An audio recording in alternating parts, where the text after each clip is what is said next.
வணக்கம், இது வைகரை இருந்து நம்ம இன்றைக்கி இந்த வீடியோவில் ரவா லட்டு எப்படி செய்கிறது அப்படிங்கிறத பார்க்கலாம்.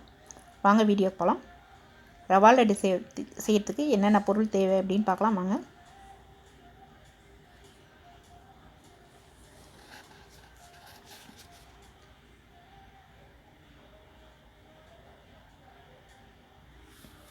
நான் இந்த ஆழாக்கில் தான் இன்றைக்கி ரவை 2 கப் எடுத்துருக்கிறேன். அதுலேயே 2 கப் சர்க்கரை,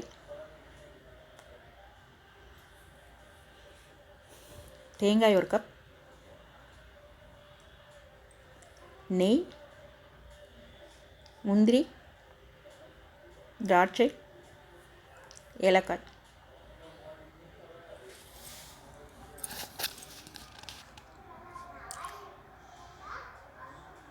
ஒரு வானலில் நெய் விட்டுக்கலாம், 2 ஸ்பூன் நெய் விட்டுக்கலாம்.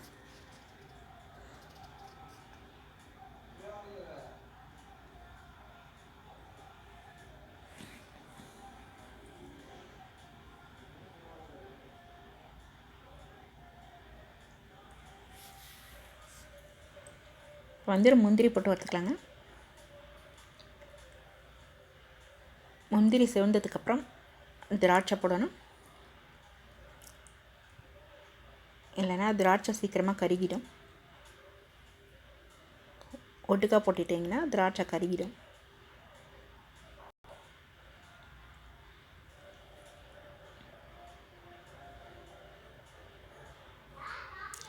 திராட்சை போட்டு வறுத்து எடுத்ததுக்கப்புறம்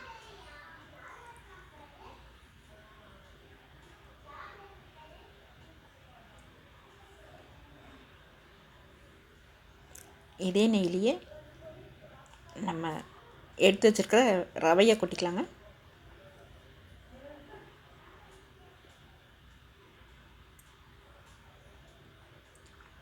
ரவை நல்லா வறுத்துக்கலாம். செவுக்க வறுக்கணும் அப்படின்ட்டுலாம் இல்லை,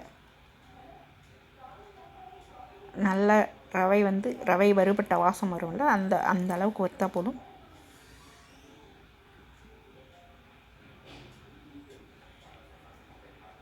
ரவையை வறுத்து எடுத்து வேறு பாத்திரத்தில் மாற்றிக்கலாம்.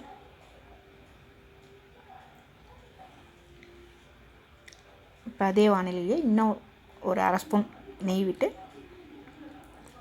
தேங்காய் வறுத்துக்கலாங்க.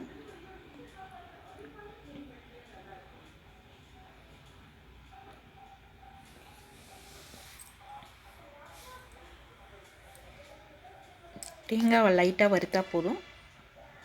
ஒரு வாரம் வரலும் அதே நல்லா தாங்க. அதுக்கு மேலே ஆச்சுன்னா நீங்கள் இந்த மாதிரி செவுக்க வறுத்துக்கணும். இன்னும் நிறைய நாள் வச்சுருப்பீங்கன்னா செவுக்க வறுத்துக்கோங்க. வறுத்துட்டு எடுத்ததையும் கொட்டிக்கலாம். இப்போ 2 கப் சர்க்கரை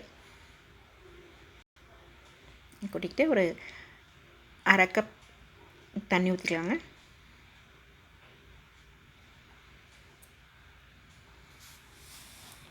தண்ணி ஊற்றிக்கிட்டு நல்லா சர்க்கரை கரையிட்டோம்.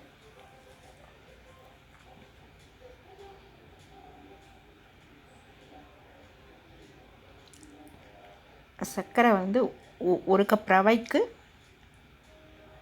1 கப் சர்க்கரை போட்டுக்கலாம், இல்லைன்னா 3/4 கப் சர்க்கரை கூட போட்டுக்கலாம். சர்க்கரை நல்லா கறிக்க சாப்பிட்றவங்கன்னா 1 கப்புக்கு 1 கப்பு போட்டுக்கோங்க. கொஞ்சம் கம்மியாக சாப்பிட்றவங்க அப்படின்னா 1 கப்புக்கு 3/4 கப் போட்டுக்கோங்க.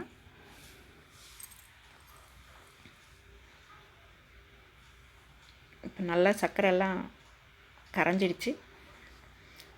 முந்திரி திராட்சை, வறுத்து வச்ச முந்திரி திராட்சை எல்லாமே ஒட்டுக்கா போட்டு மிக்ஸ் பண்ணிக்கலாம் ரவையிலேயே. இப்போ சர்க்கரை பாகு பதம் வந்துடுச்சு. பிசுக்கு பதம் இருந்தால் போதும்.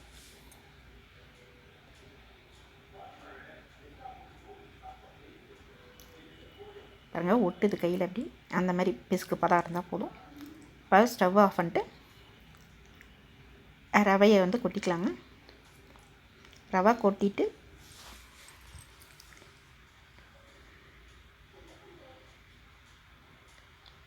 ரெண்டு ஸ்பூன் 3 ஸ்பூன் நெய் ஊற்றிக்கலாம். நெய் எவ்வளோ அதிகமாக சீக்கிரமோ அந்தளவு வாசம் நல்லா வருங்க. இது கொஞ்சம் தண்ணியாக இருக்க மாதிரி தான் இருக்கும், குழப்பான் இருக்க மாதிரி தான் இருக்கும். கொஞ்ச நேரம் ஆற விட்டிங்கன்னா நல்லா உருண்டை பிடிக்கிற பத்துக்கு வந்துடும். இப்போ வந்து இதை வந்து ஊற்றிக்கலாம். இது ஃபஸ்ட்டு நாள் சாப்பிடும்போது கொஞ்சம் ஃபஸ்ட்டு செஞ்ச உடனே சாப்பிடும்போது கொஞ்சம் ரஃப்பாக இருக்க மாதிரி இருக்கும், ஹார்டாக இருக்க மாதிரி இருக்கும்.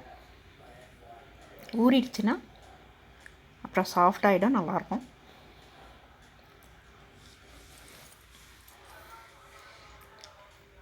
கொஞ்சம் சூடாக இருக்கும்போதே பிடிச்சி வச்சிடலாங்க.